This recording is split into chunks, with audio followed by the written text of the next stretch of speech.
'Cause I've been everywhere, man. I've been everywhere, man. Across the deserts bare, man. I've breathed the mountain air, man. I've traveled, I've had my share, man. I've been everywhere.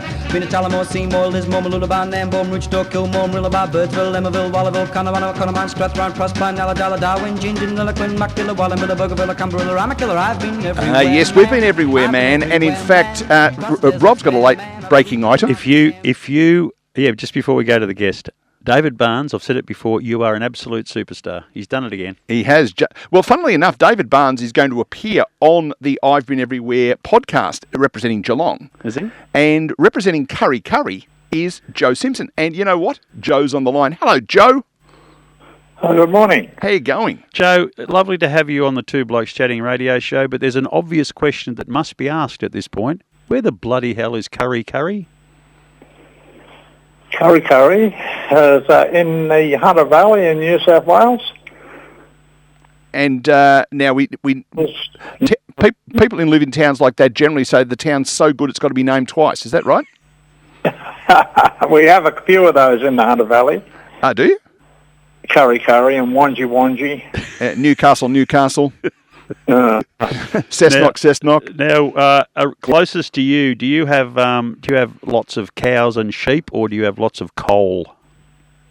Well, there was lots of coal. The town was built on the back of the coal mining industry.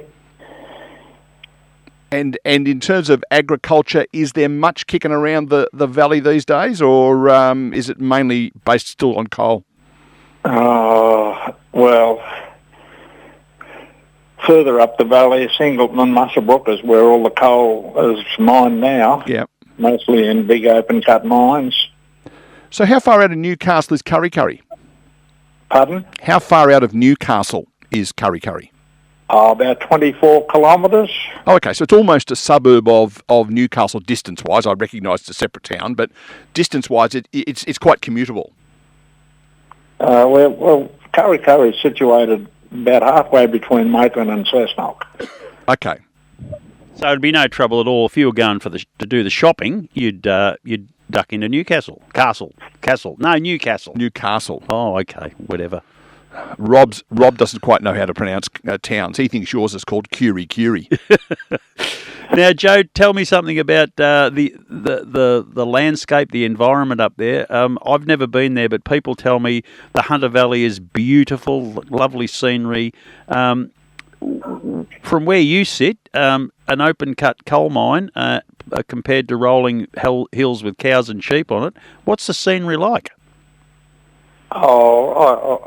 From where I sit at home, I look out the back and I can see the Mount Sugarloaf Range, the range between Kurri and the Lake Macquarie.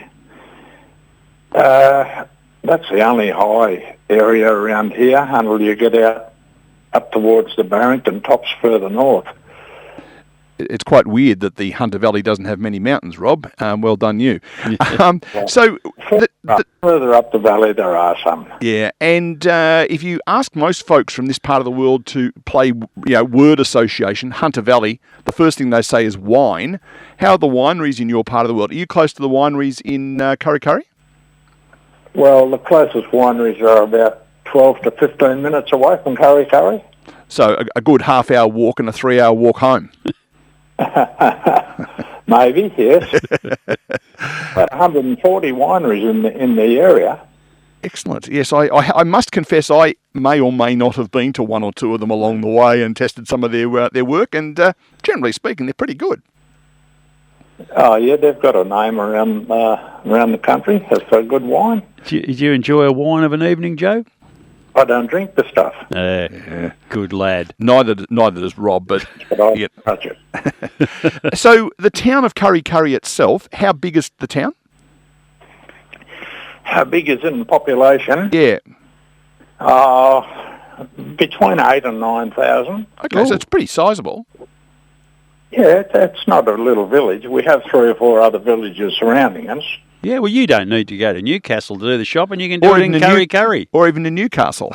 There's plenty of big supermarkets in Cessnock and Maitland, and we also have a Coles and an Aldi supermarket in Kurri. And of course, I need to bring this one in. That's like taking coals to Newcastle, isn't it? That's an old-fashioned expression, but nevertheless. So the young folk of Kurri, they can do their education there without having to travel too far? You can go right through high school. And then there's a university down in Newcastle and presumably TAFE's in the area as well. Yeah. There's a primary school here, local. There's 2 kindergartens and a couple of child mining centres, plus the primary school with about 680 students. Okay. The high school's up around 1,000 or 1,100 students. Yeah, it's a seriously big town. And if we were coming up there with our caravan on the back of our car to have a look around the Hunter Valley, what is there to see in Kurri?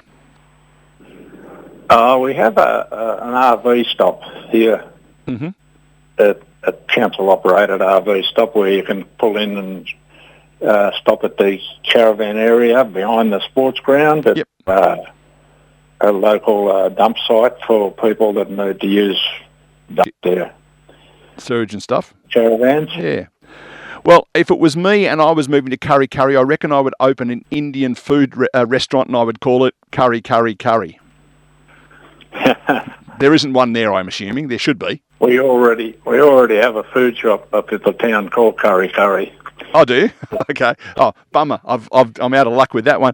Joe, we better let you go. Thank you for telling us about your town. It's always good fun to have these little chats on Saturday mornings with people who love their town. And your episode of the podcast, I reckon it's about 2 or 3 months away.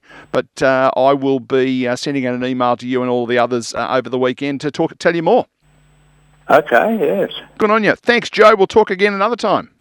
Thank you very much for the invitation. Cheers, mate. All the best. There he is, Joe Simpson there in Kurri in the Hunter Valley.